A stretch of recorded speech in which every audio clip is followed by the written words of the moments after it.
आज हम एक बहुत ही बढ़िया वॉर अटैक स्ट्रैटेजी सीखने वाले हैं जो आप टाउन हॉल 12, 13, 14 और वैसे तो ये 15 पे भी यूज़ होती है, बट हम टाउन हॉल 14 है तो हम 14 तक की बात करेंगे।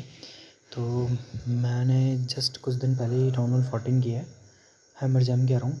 एंड आप देख सकते हो कुछ खास मैक्स नहीं है, बेस अभी चल रहा है काम। लैब में कुछ चीज़ें मैक्स की है और कुछ डिफेंसेस मैक्स कर लिए हैं। हाँ, मेरे हीरोज़ डिसेंट लेवल के हैं। लाइक मैंने वार्डन मैक्स कर लिया है, क्वीन मैक्स कर लिया है, रॉयल चैम्पियन और किंग अभी बाकी है, उसे हम थोड़ा बाद में करेंगे। But for the time being ये अटैक स्ट्रेटजी बहुत ज़्यादा काम की है, बहुत ज़्यादा अच्छी है। आप वैसे मेरे पास 2 अटैक स्ट्रेटजीज़ है, बट आई गेस किस फॉर सम रीज़न इन्होंने रिप्लेस हटा दिए, शायद कोई अपडेट आया होगा। तो आप देख सकते हो triple triple triple 31, 30, 31, 32, 32, 31 and route भी आप चेक कर सकते हो। बहुत रेयरली कुछ एक आध अटैक्स है, जैसे ये यहाँ पे कुछ गड़बड़ हो गई थी जिसकी वजह से नहीं हो पाया। यहाँ कभी कभी तो एक छोटी छोटी माइनर मिस्टेक्स की वजह से हो जाता है। जैसे यहाँ पे मेरे सारे वही मर गए थे सुपर आर्चर्स। तो हमने आर्मी क्या लेनी है मैं आपको बताता हूँ। ये है आर्मी, ठीक है। आर्मी में हमने लेनी है एक लावा हाउंड, एक मिनियन, 4 ड्रैगन राइडर्स, एक बेबी ड्रैगन, 6 ड्रैगन्स और 6 लून्स और एक सुपर वॉल ब्रेकर आप चाहे तो नहीं भी ले सकते हैं, क्योंकि हीरोज़ को आपको बेस के अराउंड रिवॉल्व करना होता है। हम खुद के 3 इनवी लेते हैं और 2 क्लोन, 1 रेज, ठीक है। और हम सीसी में लेते हैं ब्लिम। हम सीसी में लेते हैं ब्लिम खुद की, जो मैक्स होती है। हमारे पास मैक्स है ऑब्वियसली। और 3 एनवी और हम लेते हैं 2 सुपर आर्चर्स और 2 विज़र्ड्स, जो 2 सुपर विज़र्ड्स, ठीक है। तो अब हम अटैक स्टार्ट करने वाले हैं अपना। मैं पहले आपको बेस दिखा देता हूँ। सो मेरा प्लान क्या था,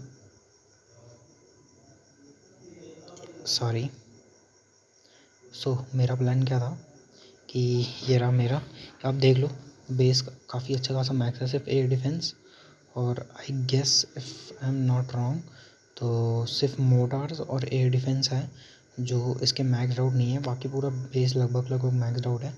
और हीरोज़ भी हीरोज़ गए हैं 37 की ये है। हीरोज़ थोड़े लो हैं, ओके हीरोज़ थोड़े लो हैं, बट बाकी बेस पूरा मैक्स आउट है, ठीक है। तो हमने प्लान बनाया, हमने प्लान ये किया कि हम इसको, हमारे ब्लिम को इस कंपार्टमेंट पे एक्सपो और इन्फर्नो वाले कंपार्टमेंट पे हम तोड़ेंगे, जो ये आर्चर वाला है लेफ़्ट साइड वाला, जहाँ पे ये ऑब्स्टिकल रखा हुआ है, ठीक है। और यहाँ से हमें ये टाउन हॉल, सीसी और ईगल तक की वैल्यू मिल जानी चाहिए, हमने ये सोचा था। एंड हुआ भी लगभग वैसा ही, वो अभी मैं आपको अटैक में दिखाऊंगा।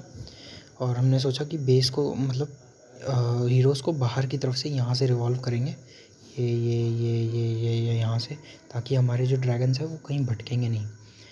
बट आपको दिखाता हूँ, अभी अटैक में छोटी सी एक गड़बड़ हो गई थी एंड फिर क्या हुआ, लेकिन फिर भी अटैक बहुत पावरफुल था, ट्रिपल हो गया। मैंने पावर पोशन भी यूज़ किया क्योंकि अभी मेरा ड्रैगन अंडर अपग्रेड है। आपको इस अटैक स्ट्रैटेजी में कुछ भी नहीं करना है, आपको बस एक बढ़िया सा स्पॉट चूज़ करना है कि कहाँ आप अपने ब्लिम को तोड़ोगे, ठीक है। आपका ब्लिम की जो पोजीशनिंग है, जहाँ पे आपके आर्चर्स और सुपर विज़र्ड्स गिरेंगे, वो बहुत अच्छी होनी चाहिए, लाइक एकदम परफेक्ट। जहाँ पे लाइक अगर आप देखो, अगर मैं यहाँ पे ये स्पेल टावर्स के पास वो करता, इसको छोड़ता, तो यहाँ पर डेफिनेटली जाइंट बॉम्ब्स रखे थे, वो फूटते भी आगे। या फिर मैं अगर इस कंपार्टमेंट में भेजता, यहाँ भी ट्रैप थे, यहाँ भी थे, यहाँ छोड़ने का कोई मतलब ही नहीं था, क्योंकि ऑब्वियसली यहाँ से कुछ खास वैल्यू मिलती नहीं इस वाले मोनोलिथ वाले साइड से। एंड ईगल हम ये वाले कंपार्टमेंट पे भी तोड़ सकते थे ब्लिम को, बट यहाँ से भी कुछ खास वैल्यू नहीं मिलती। सिर्फ इतना पोर्शन हमें सर के जितने ये ईगल की जो इंटरनल वाली वो जो ये रिंग है, सिर्फ इतना ही हमें मिल पाता। तो आइए अटैक की तरफ चलते हैं। ओके, तो ये है आर्मी। पेट्स पे अभी कुछ खास ध्यान नहीं दिया है, पर आप देख सकते हो मैंने एबिलिटी यूज़ करी है। किंग के लिए मैंने वो पपेट वाली और वेमसेट यूज़ किया है। क्वीन के लिए हमारी जो ओजी एबिलिटीज़ हैं, जो क्वीन की रॉ एबिलिटीज़ है, वही यूज़ की है। वार्डन में हमने इटर्नल टोम और हीलिंग टोम यूज़ किया है। और आरसी के लिए हमने ये वाली शील्ड वाली एबिलिटी और हॉक पपेट वाली यूज़ की है। तो हमने अटैक स्टार्ट किया, हमने यहाँ से दिया, आप देखते जाओ बस। हमने फर्स्ट ऑफ ऑल दिया लावा होम, अभी अटैक स्टार्ट हो जाएगा।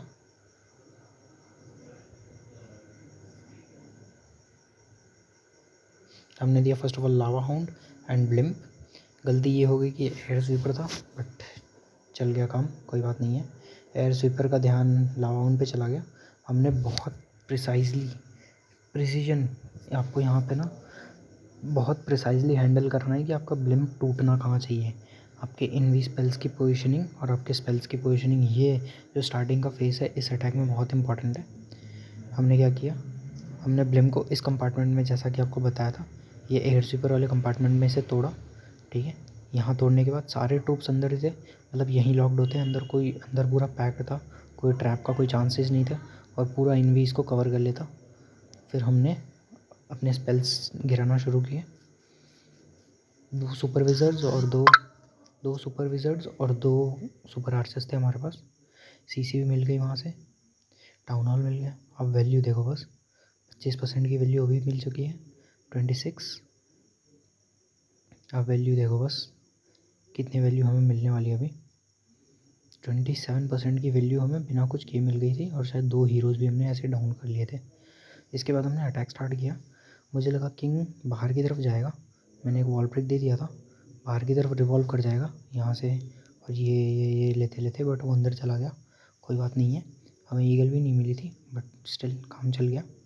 फिर मैंने अपने सारे ट्रूप्स डिप्लॉय कर दिए ऊपर से, क्योंकि ऊपर से ही करना था। क्योंकि यहाँ से फिर एक एल पोजीशनिंग वाली बन जाती ना, एल बन जाता है इतना करने के बाद जब आप यहाँ पे ब्लिम्प और वो सब गिराते हो तो बेस पे एक एल बन जाता है, एक स्पॉट बन जाता है, ठीक है। तो वहाँ से पूरे जो ट्रूप्स है वो रोटेट करते हुए जाते हैं एक सर्कल में, जो बहुत ही प्रिसाइजली होता है। उसके बाद अब देखो, उसके बाद आपके ऊपर है कुछ नहीं करना, स्पैम करके छोड़ देना है कि आपको एबिलिटी मारनी कब है। मुझे जब सही लगा कि ईगल ज़्यादा स्ट्राइक कर रहा है तब मारी एबिलिटी, ठीक है। किंग और क्वीन की एबिलिटी भी आपको ऐसे यूज़ करनी है जब आपको लगे, जब सबसे ज़्यादा ट्रूप्स जब वार्डन के रिंग में थे तब मैंने एबिलिटी दे दी। एंड उसके बाद आप देखो, उसके बाद कुछ करना ही नहीं था। एट दिस मोमेंट मुझे पता था कि ये अटैक ट्रिपल हो जाएगा। बहुत सही टाइम पे हमने आरसी की एबिलिटी बहुत सही टाइम पे यूज़ की। उसके हॉक पपेट्स निकले जिन्होंने मोनोलिथ को पूरा डिस्ट्रैक्ट कर दिया था, एंड उसने बहुत हेल्प की। मोनोलिथ पूरा डिस्ट्रैक्टर था, अगर मोनोलिथ डिस्ट्रैक्ट नहीं होता तो शायद ये अटैक ट्रिपल नहीं होता, बट एबिलिटी ने बहुत हेल्प की। एंड एट दिस पॉइंट कुछ बचा ही नहीं था इस बेस पे जो हमें रोक सके ट्रिपल करने से। एंड ख़त्म। बहुत इजी अटैक स्ट्रेटजी है, आप भी यूज़ कर सकते हो। बस ब्लिम्प की पोजीशनिंग आपको सोच समझ के करनी है, स्पेसेस में नहीं करनी है, अच्छे कंपार्टमेंट में करनी है, दैट्स इट, ख़त्म। तो आज की यही वीडियो है, अच्छी लगी हो तो डेफिनेटली आप लाइक करना। और इन फ्यूचर अगर आपको टाउन हॉल 14 के गेम प्लेस अच्छे लगेंगे तो मैं और वीडियोस बना दूँगा। Thank you.